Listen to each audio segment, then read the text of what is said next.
my tongue. Here we go. How he said he living life as a gringo, where you question where you fit in every time you mingle. They say you do this with not enough that. My rapping is really bad. This life as a gringo. Yes, hello and welcome to another episode of Life as a Gringo. I am Dramos, of course. And man, I'm really excited about today's episode. I think particularly because we're in the midst of Hispanic Heritage Month, Latinx Heritage Month, Latin Heritage Month, Latin Heritage Month, whatever you want to call it, whatever makes sense for you. But we're in the midst of celebrating our culture, and I had on for the last week we had Chris Rivas, who has an incredible story about being a Latino in Hollywood, and we had Luis on the Thursday Trends episode. We spoke a lot about Puerto Rico and all that's happening over there.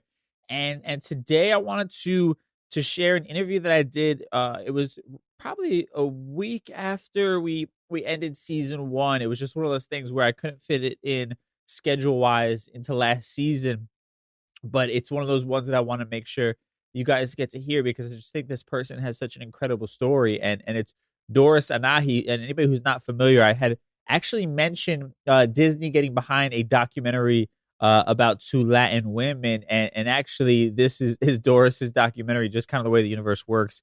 I happen to know her PR person randomly, and we were able to get her on the show. And the documentary is called Mija. It's on Disney Plus. But man, she has such an incredible story, and it's the immigrant experience, and I think it's important for me to do my best to showcase, the variety of Latin voices that exist in our community, right? Because I've said this a million times, but as a Puerto Rican, I can't necessarily wholeheartedly, in the literal sense, relate to everything, people like our Mexican brothers and sisters go through, right? And it's important for me to give space for them to share their story, but also for me to educate myself on things that I'm not keen to, as far as the everyday lives and the everyday struggles that people face coming from many of these beautiful countries that represent the Latin diaspora. So Doris has an incredible, immigrant story. It's one that I'm sure resonates with a lot of people listening to this, when it comes to, her being, if I'm not mistaken, the only person who is an actual citizen in her family, and bearing that burden of her essentially being given this golden ticket in their eyes, right? And not to mess it up by not picking a life that's worthy of that, opportunity, right? So Doris, bounced around in the music industry and has been chasing her dreams. Now is an artist herself after managing artists and working for record labels. So we'll get into all of that. I want to dive into her story. So we'll have a kind of a long Mi Gente segment, and then we'll get into our Ask a Gringo segment, where I'll allow y'all to chime in on this sort of conversation or a question that's based off the conversation that I had with Doris. But without further ado, let's get into this conversation, because I just think it was incredibly moving and inspiring for me, and I think, a lot of y'all are probably going to resonate with this as well.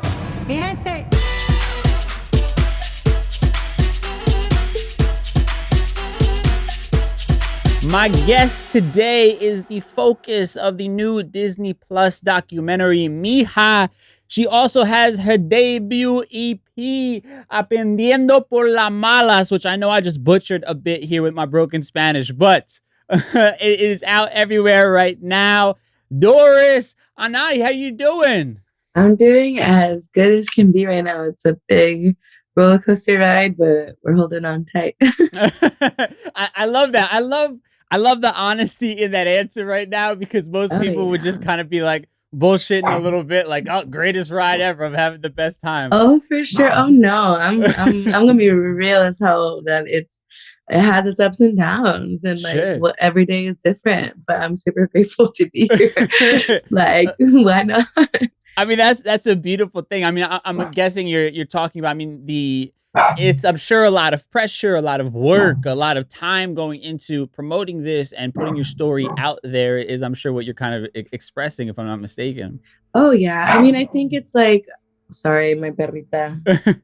She's trying to defend me right now. I think someone walking across, little LA dog, just doing her LA stuff. Luna, cálmate, dude, you're good.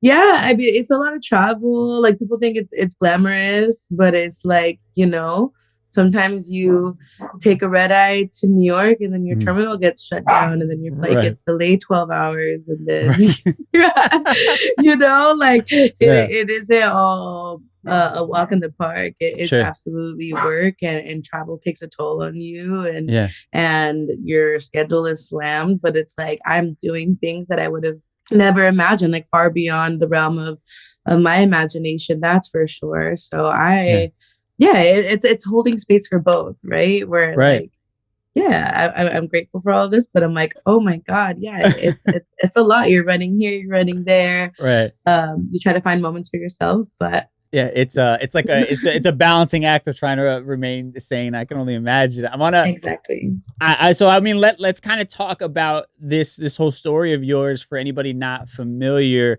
because maybe there's some people out there who haven't heard of all that's going on. I know Mija has gotten a lot of attention. I actually talked about it on the podcast a few months ago when they announced it, that Disney Plus was putting this out, and was just like celebrating the fact that a Latin story was getting told like this, an authentic Latin story. So, I mean, anybody not familiar, let's just kind of start there. What is the premise of this documentary of yours, Mija? I mean, it's the story, it's an immigration story, and like music is really what, I mean, not disguises it per se, but it's really like the vehicle that moves it, you know. At the end of the day, like, we deserve these moments of joy and not just like having to relive a lot of trauma. And so you hear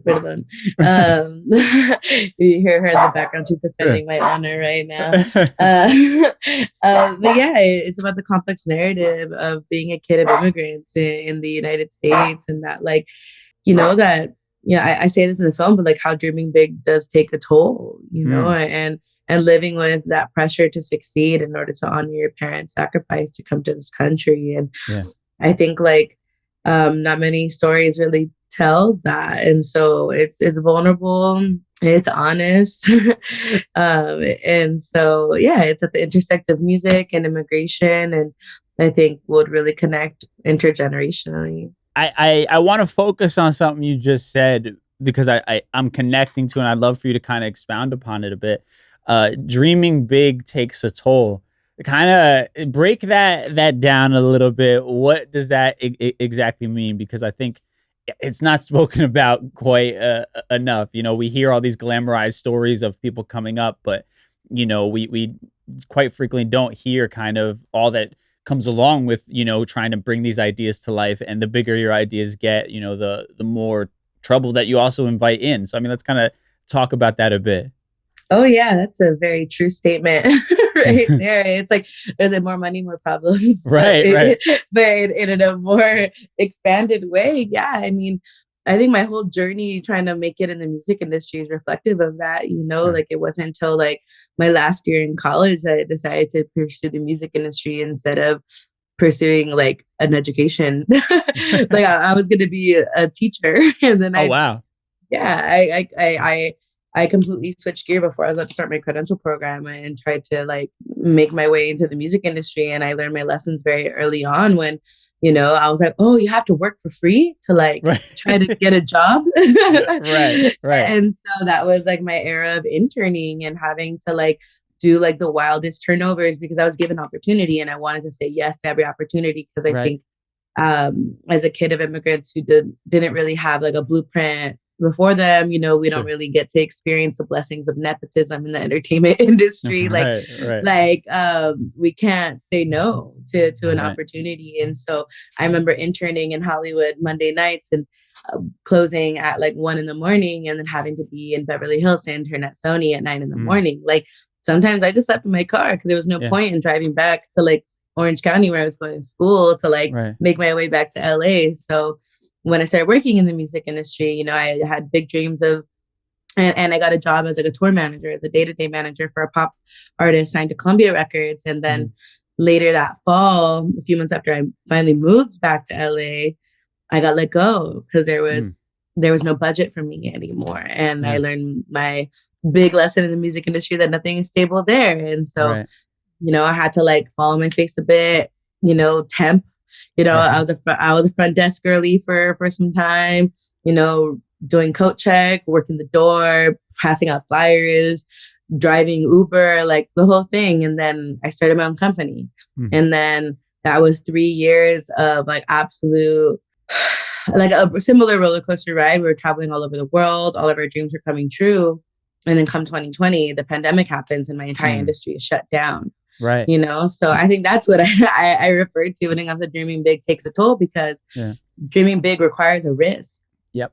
And doesn't necessarily entail stability nor security. You know, like we're not just taking a 9-to-5 job here, and like no shame to those who like choose that path for themselves. But for those who do want to pursue their dreams, it isn't easy. Right. It isn't easy at all. And it takes a toll on your like mind, body, spirit, the whole thing, if you're really like fully dedicated. Sure. Right?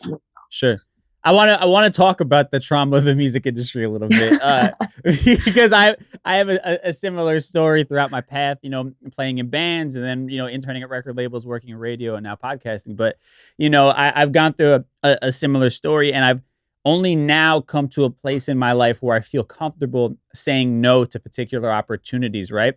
And realizing that every time I say yes to something, I'm saying no to something else, basically, in my personal life, right? And for a long time, I didn't realize that, because what always happens is you get the opportunity to do something, and it always somehow falls on the same date of, like, you know, your significant other's birthday or whatever it is, right? You always are forced to make this choice, and you keep saying yes out of fear of kind of like the well drying up, right? The opportunities drying up, and also understanding that a career in the entertainment industry generally only lasts for but so long, right? And you have to kind of make the most of the time that you're given.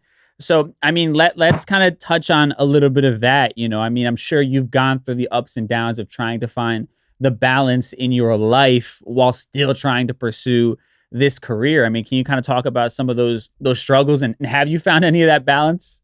Now I have.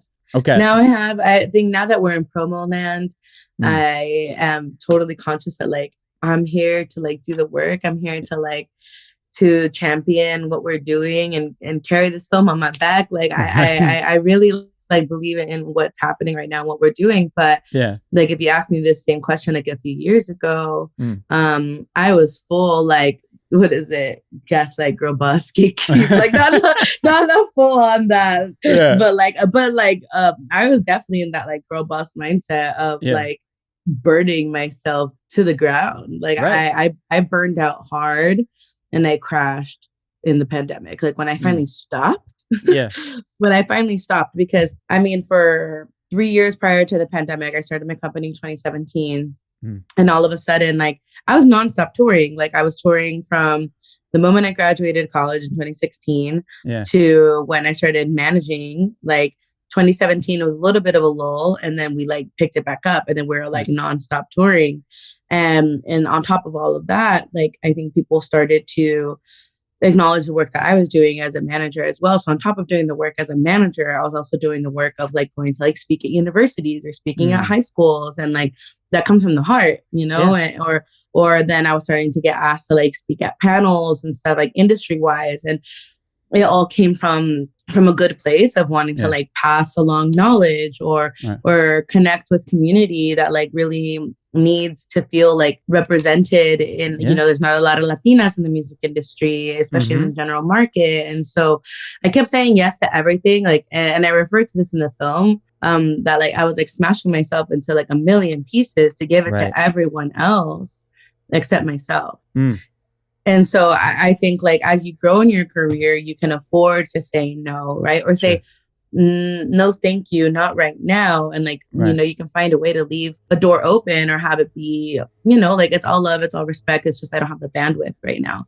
But before I didn't know how to say, I don't have the bandwidth for this right now because I didn't want to disappoint people. And it wasn't until this last year, even less than a year ago, I was at a crossroads of taking a full-time job in the music industry. So continuing the music executive route or follow these open doors in expressing myself as an artist. And that was one of the most difficult decisions I had to make in my life, where I had to realize like I couldn't do both, like as much as I wanted to. Like there's only one of me, and I already burned myself out once. I already had a mental breakdown once, so I want to do that to myself again? Not really. But for those who are like in college and are trying to like intern and like make their way and find an open door, you can't really afford to say no there, you know? So I was like, I was like working 2 jobs as a waitress on the weekends, pulling doubles, just so I can afford 2 interns. Like I worked 2 jobs so I can work 2 internships for free. The irony of that fucking statement though, and it resonates so hard with me. It was so rough, but I was just like, it's gonna be worth it. Right. But here's the thing, and I don't condone like pushing yourself to limits. I don't condone it. Yourself. I do but not. You do have to have, like, if you're genuinely going to be chasing after a dream and fighting against the norm of like what society dictates is a career path, right? There has to be some sort of level of obsession. I think you can find a healthy way to be obsessed with it in general, but I think a lot of people get so caught up with the glitz and glamour of it all. And you have to really ask yourself when pursuing any dream, you know, it's like, do I really love this enough to be eating all of the shit that I'm going to have to do and to be sort of not be able to hang out with my friends the way I want to, not have a normal social life? Like, is it worth that for me? You know, you have to truly ask yourself that question. And it's okay if that your answer is no, right? Like, it's okay if the answer is no, I'd rather have a more stable lifestyle. But I feel like a lot of people don't recognize kind of, you know, the level of sacrifice that it takes to truly kind of live this life of freedom, essentially, right? Personal freedom that makes sense for you. Oh yeah. And I totally forgot to like even acknowledge the personal part of it. Like, and me learning that, like, oh my God, I missed weddings, bautizos, unfortunately, like funerals, like birthdays, like really like missing moments to like, because I was always on the road, you know, sometimes for like months at a time. And so I missed like moments of just like cultivating community and fostering my relationships, like nurturing my relationships, you know? And so I think like, you know, in your 20s anyway, it happens, like certain friendships like fall away, etc. Like things get weeded out. But it was a lot of sacrifice that I had to make that not necessarily understood. Not everyone understood because mind you, I was 23 years old when I started my business. So I couldn't necessarily relate to my friends most of the time because they just didn't get it when it came to the amount of sacrifice I had to make, because I was just like, guys, like, this isn't just for me. Like, I'm taking care of my family. Like, please understand, like, I'm a provider. Like, this isn't, I don't do this just because like I want to, you know, I have to, like, I don't have a choice. And so my family understood, you know, and like, it was really sad to like see like my nieces and nephew like grow up so quickly and not being able to see like those moments. Like, I love my family so much. They live down the street from me, but like, you know, like I've been now on the road too for some time, and I saw like my nieces and my nephew for the first time last night, and like, like a couple months, and they live down the street. Like, it's hard out here, but like nothing will then take away the moments of like seeing like my baby niece like looking at the big screen last night and realizing like I was on there. She was sitting right next to me. And she was like looking at me, and she's like 2 years old. She's like looking at me, and she's looking at the big screen. And she's like pointing at it, and like she sees my dad, and she calls her abuelito Tito because she can't say abuelito, but like she's like Tito, like Tita. She's like daddy, like she's like, you know, she saw my like the archival footage of our family, and you know, saw her dad and was like, daddy's like, where's daddy? Like my sister-in-law had to be like, daddy's working right now, you know, like and so those moments are like what make all the sacrifice worthwhile. But you know, having to come to terms with not everyone's going to necessarily understand the kind of sacrifices you need to make, and as long as you go to bed and you're at peace with like what you need to do or not do, like it's a consistent balancing act. Like there's no formula to like, these are the things I say no to, yes to, like Yeah, I mean, we're all figuring it out as we go along, right? Like, unfortunately, you can't be taught every situation. You know, you kind of have to learn on the fly. And especially, I mean, let's talk about your family since you're mentioning them. You know, this is obviously a complete left turn from anything that like any of them have ever experienced, right? Your choice of career, but you're the product of an immigrant family, right? And if I'm not mistaken, your parents were undocumented, right? And and you're living with this fear, and you talk about this in the documentary. You're living with this fear of your parents being deported, right? Yeah. I mean, can you kind of talk a bit about the mental health aspect of that? Because as much as I can sympathize with your story, my parents are Puerto Rican, right? So I don't share in that same kind of fear, right? I didn't grow up with that, but I can only imagine the burden it was every single day having that kind of cloud over your head. I mean, you mind kind of talking a bit about what it was like growing up with that constant fear being a real thing you had to deal with every day? Oh my God. Yeah. I mean, I was like very conscious of it since I was a very young girl, like it wasn't just my parents, it was also my brothers. So like I was the only one who had like security of having papers in this country. And so, my parents, I think were harder on my brothers on when it came to like living in fear, because they just wanted my brothers to get out of trouble, stay out of trouble. So that way they didn't have to face possible like,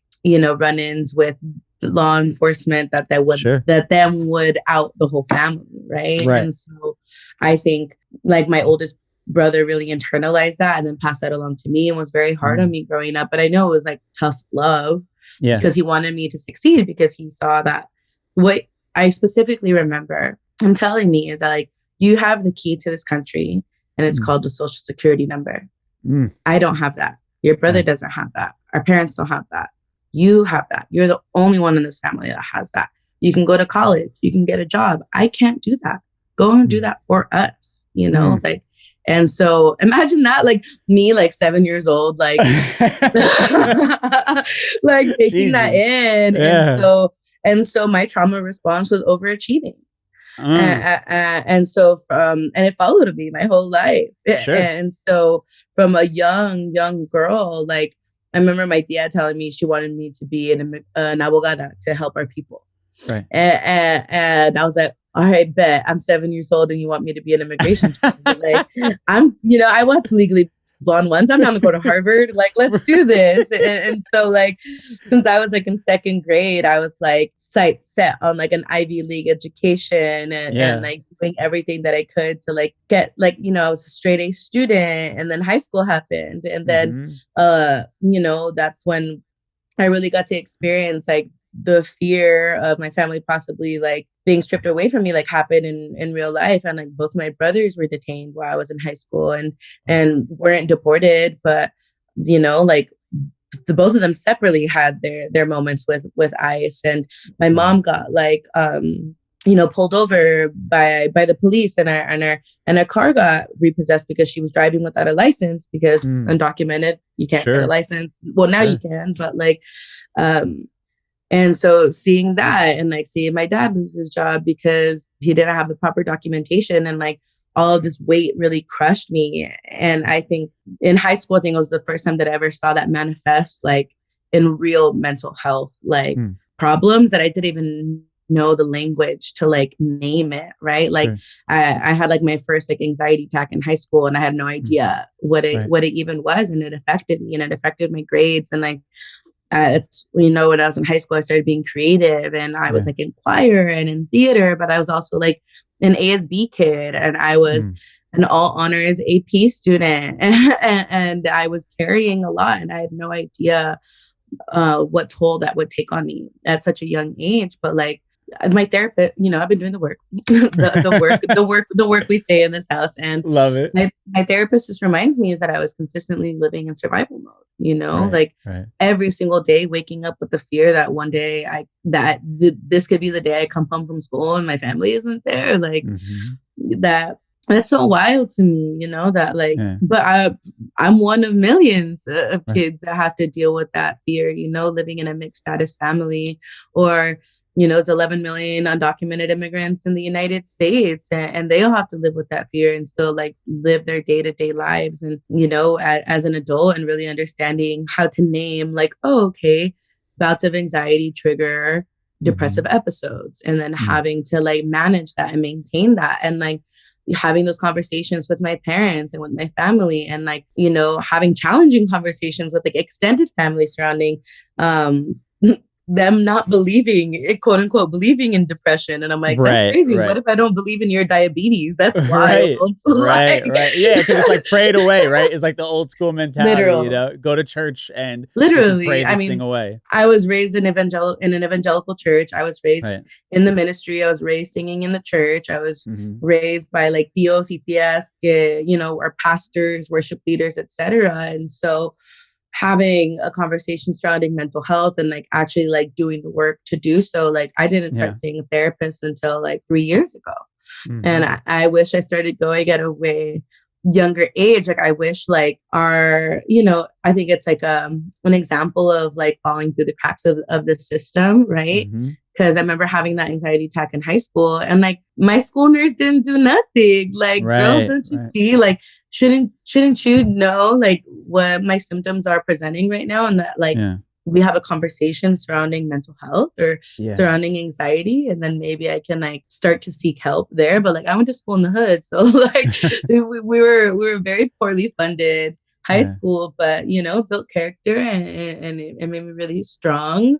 But like, that's another thing surrounding mental health is that like when you are the one carrying all of this, like, you know, I think Disney did a great job with Encanto and like, and portraying that, but like, you can't always be the strong one. Like, like sometimes your powers, you know, will go away at one point because it's just not sustainable. It's not possible. Well, I mean, and I think what is beautiful though, it's like our generation is the one having these conversations. But on the flip side of it is we bear the burden of having to educate the previous generation, right? And also having to like, we're just trying to help ourselves and like be better, but we're also now having to fight this battle with them, not understanding why this is important, right? Oh my God, I'm not one of your strongest soldiers. Right. And that's like traumatic in itself, right? But I want to talk about this career choice, right? Because the one thing I genuinely resonated with your story was the idea of your parents not understanding what the hell you were trying to do and not supporting it, right? And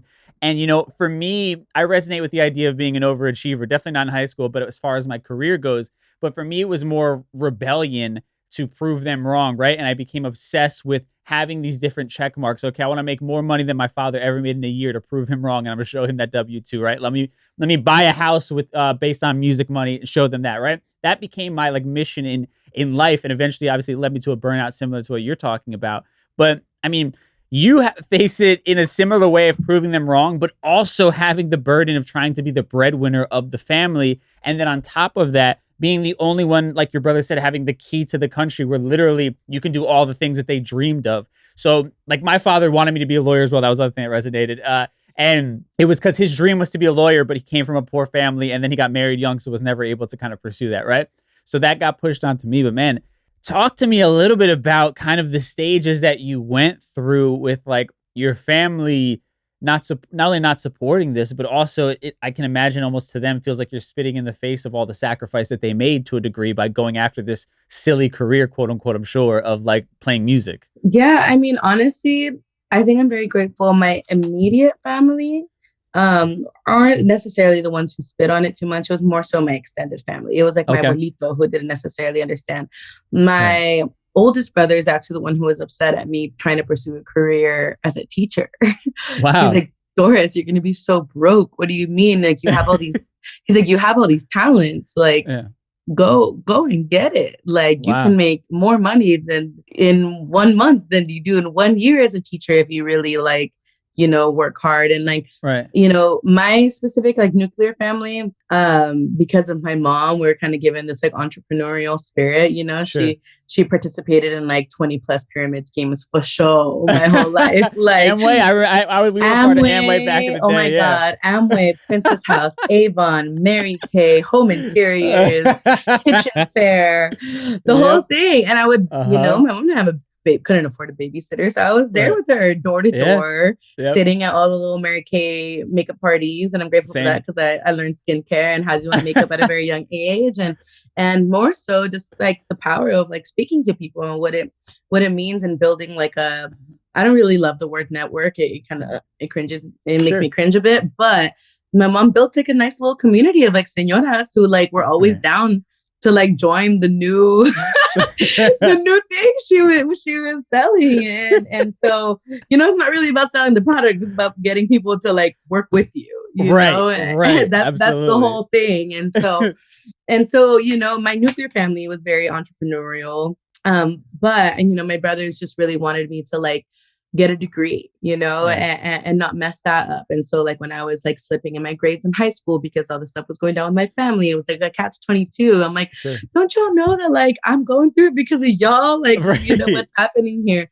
But, I would say, I think the only really adversarial thing that I faced was like, my grandfather, like when I first started like my business, and, may he rest in peace. He was a creative spirit that really like, I think planted that seed in all of us to be creative. He was a writer, but didn't necessarily pursue that career because he was so dedicated to the ministry. But I used to organize these concerts called Selena for Sanctuary, and they're like Selena tribute concerts. And it at first helped me like fundraise for my parents' papers. And then we like moved it into a national scale, and it was such a beautiful ride. But all that to say, when it was first starting, it started getting this momentum. And like, we did an interview for like Univision. I'm like, oh my God, yes, I have something to show my grandparents. They'll understand what I'm doing now, because their whole thing was that I'm not using my talents for the Lord. Okay. That I was supposed to pursue a career in ministry. And so when I showed my grandpa this Univision interview, all he said was to be careful with the spirit of exhibitionism. Oh my God. And that, by the way, that I can't resonate with the religious part, but I can resonate with thinking that this was going to be the moment that everybody understood what you were doing and they're going to be proud of you. And then they just don't get it. And it's the most deflating thing in the world and traumatizing moment. They don't get it. I am very lucky to have two very loving and expressive parents. And I wish more immigrant parents can take a note from my parents' handbook. Like, they couldn't give me things financially or, nepotism when it came to like career-wise things, but they sure as hell filled me with words of affirmation and lots of physical touch to like show how loved I am and how encouraged I am, like my parents are the kind that like to send me those cute little like Snoopy, like WhatsApp, good morning text. It's like, que Dios te bendiga tu día y hoy por siempre, like circles. Like, and so I'm very lucky when it comes to that one. Sure. My oldest brother, like I said, was really tough love on me, but I know that I am like the exception to the rule. My parents didn't necessarily understand. I don't think they'll ever truly understand what I do. Now I think they do, now that I'm like in the artist seat and like in this movie promo land, and they're starting to understand the lay of the land, if you will. But I remember when I was really broke and I was in the midst of like possibly taking another full-time job in the music industry after I'd gotten let go from my first one. And I was like, I got let go a week before my birthday. My birthday is like on Thanksgiving. So like, the music industry shuts down from like Thanksgiving until the new year. Completely. Like it's tumbleweeds are just flying by. And so I was broke, like so broke. And in the beginning of 2017, I was offered a full-time job. And in my gut, I was presented with the crossroads again too. It was either like manage this kid. This was like when I found Cuco and I saw him play in a backyard show. And I was like, oh my God, this kid's we're going to take over the world. Like if I dedicate myself 1,000% to this, I know we can make it happen. Like we can do it. Or take this full-time job and then like this goes way slower than anticipated. Or I can't be on the road with him and I can't like handle these things. And so I decided not to take the full-time job. And like that was the first time that my parents were like, Doris, are you sure? Like, are you really sure? And I think because I was so hyper independent growing up, I was like low-key Matilda status, like they were just accepting. And they're like, ¿sabes qué? Like, best when it comes to your world, and that's it. But like, again, I know I'm the exception to the rule, where like, on the contrary, I think you see like the two vast differences of that, where like in the documentary, you see, unfortunately, what like Jax had to face, and I think like what I told her in the film, and I think what I'll tell anyone who really sees the experience of like your parents not necessarily understanding that like one day they will, hopefully, but sometimes they don't really necessarily get it until like they just see that you're like having a sustainable lifestyle, right? That's nurtured by the work that you do. It isn't until you're making a certain amount of money that I think immigrant parents will get it. But sure. But yeah, all that to say, I'm very lucky, but I also have a mixed bag of like what expectations look like, and you know, how to navigate once you don't really meet those expectations from your family. Right, right. I mean, it's beautiful that your parents were still able to, support you in that way. And I'm fortunate as well, where like love was never a question, right? So that's like a step up, because some people's parents might be like, "Hey, get out of my house unless you have a full-time job or you're in school," type of thing, right? Exactly. So it's definitely, each to each his own, unique, different stories. But I definitely agree. Like I wish that immigrant parents were able to have a bit of that softness, and obviously life has hardened them a bit, right? Some of their experiences, which is totally understandable. But I mean, the last thing I wanted to touch on with you is talking about your music, and also, my podcast is Life as a Gringo, because I was called a gringo by my family back in Puerto Rico, right? Because I wasn't like Latin enough for them, right? So, and I know that a lot of my audience sort of resonates with that message of never feeling enough, because we were born here in the States and we're very much Americanized, right? And, there's this struggle of trying to find your roots, but also defining who you are based upon your own experiences, right? So I thought it was really interesting in your music where you incorporate, classical elements of Mexican culture and Mexican music, right? But also making it your own. So I'm curious for you, how do you kind of find that balance in life of like, really honoring your roots and your ancestors, but also kind of understanding that your story is a little bit different, and validating that part of your experience as well? Well, I completely understand that experience. I definitely live by the Edward James Olmos Selena quote, where you're like, you're not Mexican enough for the Mexicans, you're not American enough for the Americans. It's exhausting. Like, it's a very much more detailed quote, but it's like, when you go to Mexico, you're expected to speak perfect Spanish. When you're here in the States, you're expected to be a model citizen, and so growing up, like I mentioned, like I grew up singing in the church. And so, honestly, anything outside of like, church music wasn't necessarily allowed. So I had to like sneak it. Like I watched an episode of Gilmore Girls where like her best friend like hid her CDs in the floorboards, and I found a loose floorboard in my closet, and I hid my little like rockera CDs in there, and I had like No Doubt and My Chemical Romance and Fall Out Boy. And like when I was in middle school, it was the era of like emo, it was when emo was having its moment. And that's a very white thing, quote unquote. I'm holding up air quotes. So exactly that. So like my brothers, I was very lucky to have brothers who were like super into music, but like had an amazing eclectic taste of music. So like my brothers were both like musicians themselves too. Like they loved like the underground hip hop scene, and they were like super into that. So like me as like a 7-year-old, like rapping along with them to like Elemento and like Beat Junkies and like the Visionaries. And but then they introduced the Gangstar to me and Common and Mos Def, and I was like so on it. But then Jose, my brother who lives in Mexico, he's the one who introduced like Mariah Carey and Aaliyah and Sade and like these, and Whitney Houston, and these beautiful vocalists and writers, but then he also opened the doors of like, this is what everything changed for me, where he introduced me to like Smashing Pumpkins and Nirvana. And like that changed my life. Like that's when I was like, oh, this, like, I'm angry about some things. Like, let's go, let's dive into this. And so in 6th grade, I decided, like, we moved around a lot. I was born in like Whittier, east, like east of East LA. And so I, like many, got displaced out more and more inland. And so we moved all the way to San Bernardino. And I was just like so angry. I was like, this is horrible. Like, why did we have to move here? And so I was like, all right, new me, let's go. And so I went super like funk, like rockera, like darks, like the full thing.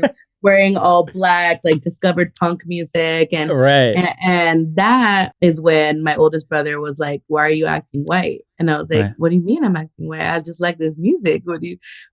And this is when I didn't even know yet about like rock en español and like that whole movement too. And so I love like the Misfits and Social Distortion and the Addicts and Rancid and Black Flag. But then I was introduced to like the Smiths and like Depeche Mode and then I was introduced to the world of emo. And that was like the era of like Fueled by Ramen and Warped Tour and wishing I could go to those festivals. But then that era turned into indie rock. And so since that music like got me, I was always stuck there with like alternative music, things that were like left leaning bands. And so it wasn't. And so like at that point I was like rejecting, like my mom wanted me to like sing like rancheras and stuff. My mom from like Sinaloa, and she was like, you know, escucha mi Lola Beltran, and like was like a super famous like ranchera singer from there. And so it wasn't until college where I was really missing my family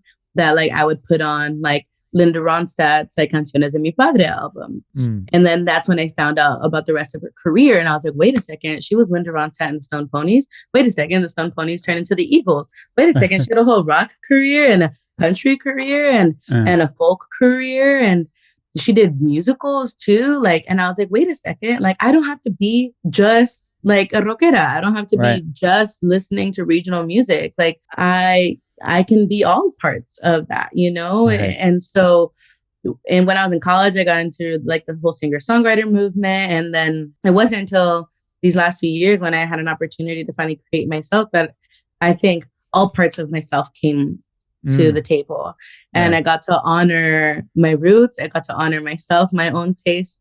And like really what you hear in the music is like a mix of all of my inspirations, all my worlds that are then presented through like my lens, because I would never want to just stick to one genre because that's so limiting to me and to my expression. And I think to a lot of folks who, you know, I think I speak to like the all like Latinas that like grew up with both, you know, the music that you woke up on Saturday mornings that it was time to clean, but also the music that you'd listen onto your headphones full volume when you like slammed your door and you're about to cry, you're supposed to sleep, you know, like I can be both. I can carry both with me. Yeah, well, I think, and the irony is, which I try to like really drive home to people is, I mean, your story is another example of that. The moment that you really started to embrace who you were and all aspects of yourself, that's why you're having the success that you're having right now, right? Because that's what makes you uniquely you, and that's what makes other people see themselves in you, right? So like it is that embrace of understanding I don't have to just be one thing.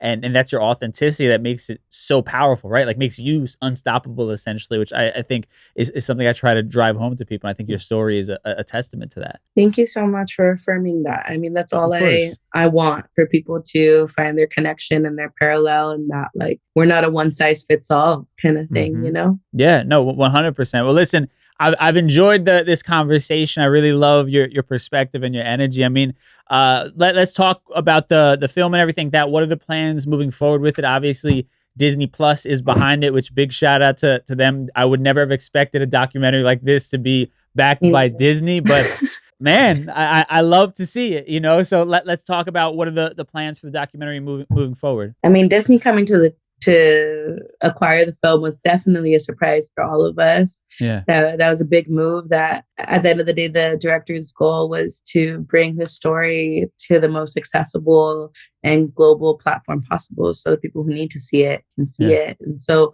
currently we're in the midst of like a select theater run.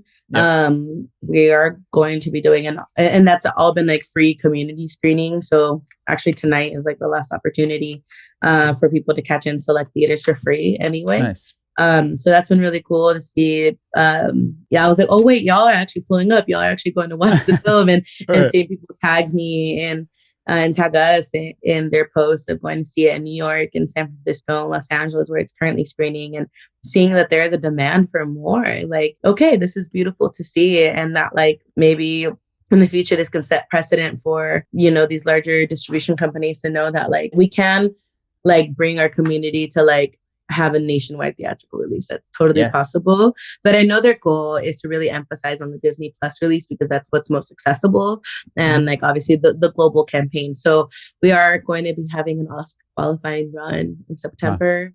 So that's really wild. Wow. I know they haven't announced the date yet, but I mean, yeah, Disney's really going full stop for this one. And giving us that juice right there. And since it premiered at Sundance to now, it's been a beautiful ride of seeing the support. So I'm glad that Disney sees it and is giving that too. So yeah, we have the Oscar qualifying run in September, and then with the Disney Plus release date to follow. I'm not sure if they've made the actual announcement of the date yet. I've seen 2 dates float around, so okay. We'll see. Wait and see. Okay. Well, listen, Doris, I mean, you got the EP out. We got Mija, the documentary, going all over the place. Where can people follow you on social if they want to keep up with everything you're doing? You can find me as Mija Doris on all socials. Amazing. Well, thank you so much for hopping on the show. I really appreciate you. I enjoyed the conversation. Thank you so much for having me. Of course. Man, big shout out to Doris Anahi for hopping on today's show. Oh, man, inspirational. It hits so close to home for me in my journey of the music industry. But I think anybody who is chasing a dream, chasing something that is out of the quote unquote norm, especially when it comes to your family, especially, man, if you are an immigrant, it's not easy. And I think there's so many different burdens that we bear, and it may be different a little bit for each and every one of us. But I think there's definitely a commonality there. And actually, I wanted to use that for our Ask A Gringo segment and get y'all's take kind of on a question that I'm posing around that idea. So I'll let y'all chime in, of course, as always, in our Ask A Gringo segment. Ask a Gringo. I have a question.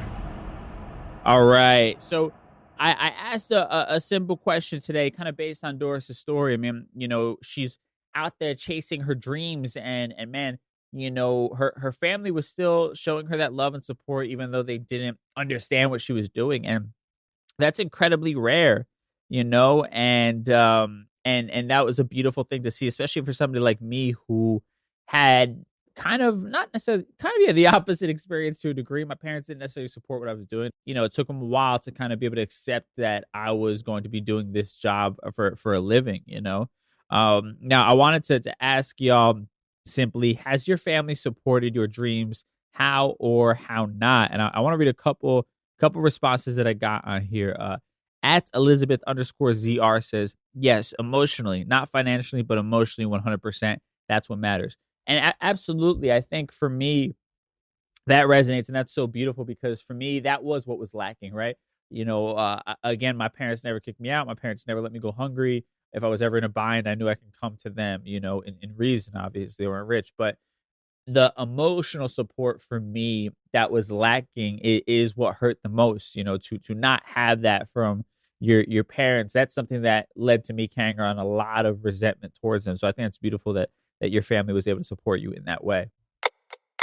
Now let's see, at Bren J Life Coaching, the homie, she says, my husband has been 1000% on the support team. He's so supportive that even when I started to lose faith or patience, he just reaffirms and reminds me how far I've come. Or he'll just simply call me out on my BS if I'm just playing the victim in my own head. My mom is pretty supportive as well, but she definitely cautions me to be on the careful end. Take things slow, and sometimes she doesn't agree with my decisions and will later be understood and let me know she's proud. My dad, who immigrated here as a preteen, tends to not fully support. He definitely feels like hard work, 9 to 9 is how you succeed. And even then, he laughed when I shared money goals with him once.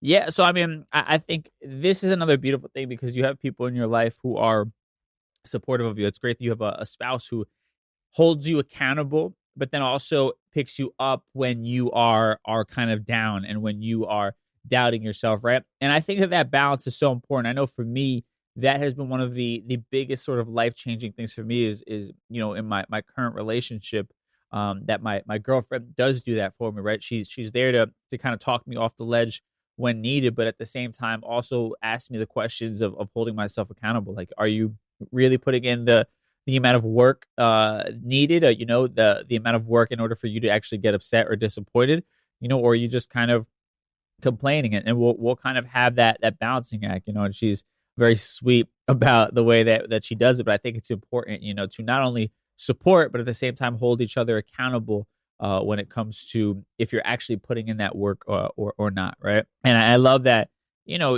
your parents obviously find it more difficult, but at least you have one parent who tends to understand. And I think, listen, even if your mom is holding you on the sort of end of caution a bit more, maybe that's what you need a little bit of as well. I think we also can't get too ahead of ourselves, and at times we sort of just like jump without thinking. And I think sometimes having that little voice in your head that allows you to make, some more calculated decisions isn't always a bad thing, as long as she doesn't make you doubt your own decisions. That's kind of the balance to find. My mom is a worry, like a worry wart, and is anxious about everything. So she will oftentimes have me second guessing my own decisions, which isn't a positive thing. But at the same time, I think she has given me a bit of, sort of cautious optimism, which I think is beneficial.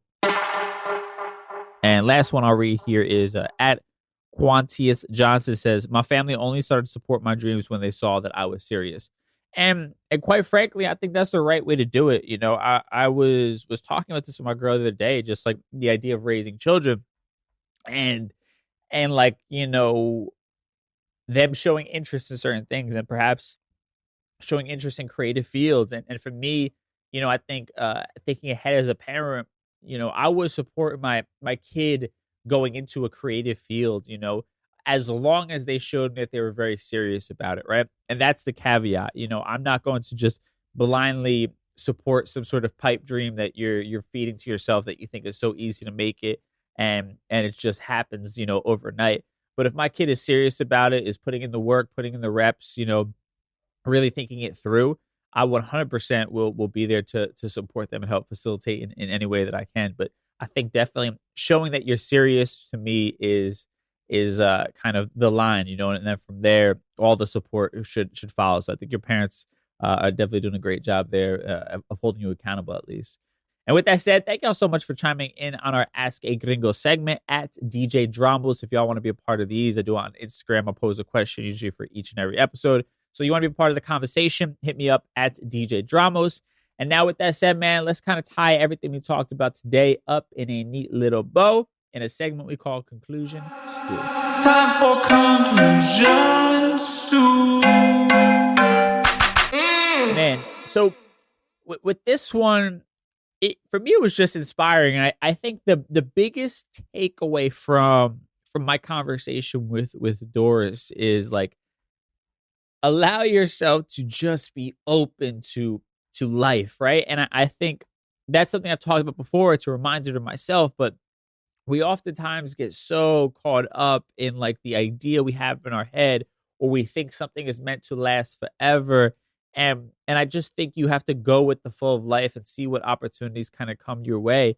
And then also with her, I love how she feels like she was sort of at a cross in the road, right? Where it was like either go off and do this artist thing that I'm interested in and try it out, or understand that, taking the job of the music industry is going to lay out the next few years of your life. And that is going to be your life. And I think, understanding the risks, the rewards involved and all of that, and then making the decision and kind of being fearless about betting on yourself when the time is right. And I think that's kind of the huge kind of grand scheme of it all. Again, be open to anything that life throws at you, the opportunities that life throws at you. And then also understand when it's time to take that risk. She balanced things as much as she could for as long as she could, until she burnt herself out and understood that it was time to make a decision, that she couldn't have both things. She had to choose one. And because she had all of that experience prior, she was able to take the calculated risk and better herself, and had the confidence that she could make something of it based upon all the experience that she's had prior to. So I think that's kind of the bigger kind of key fundamental takeaways, I think, from my conversation with Doris, and just super inspiring. And anybody chasing a dream, whatever it might be, whatever industry it is, man, I think just try and take notes from her story and allow yourself to be open to whatever life may bless you with. Now, with that said, thank y'all so much for tuning into this week's episode. We'll be back on Thursday for our Thursday Trends episode, of course. Man, at DJ Dramos on social media. I am, doing TikTok a lot more frequently now. I'm invested in it. I've seen the light. And also, if you haven't yet, leave us a review on the podcast app. Man, it always helps out to get those reviews in, helps us get placements and grow the show, all that good stuff. Tell a friend, whatever it is. I really do appreciate that. All the love at DJ Dramos on social media. Hit me up. I always try to respond. I appreciate all you guys who've been hitting me up, giving me feedback. It really means the world to me. So thank you. And man, I'll catch y'all on Thursday. Till then, stay safe. Peace.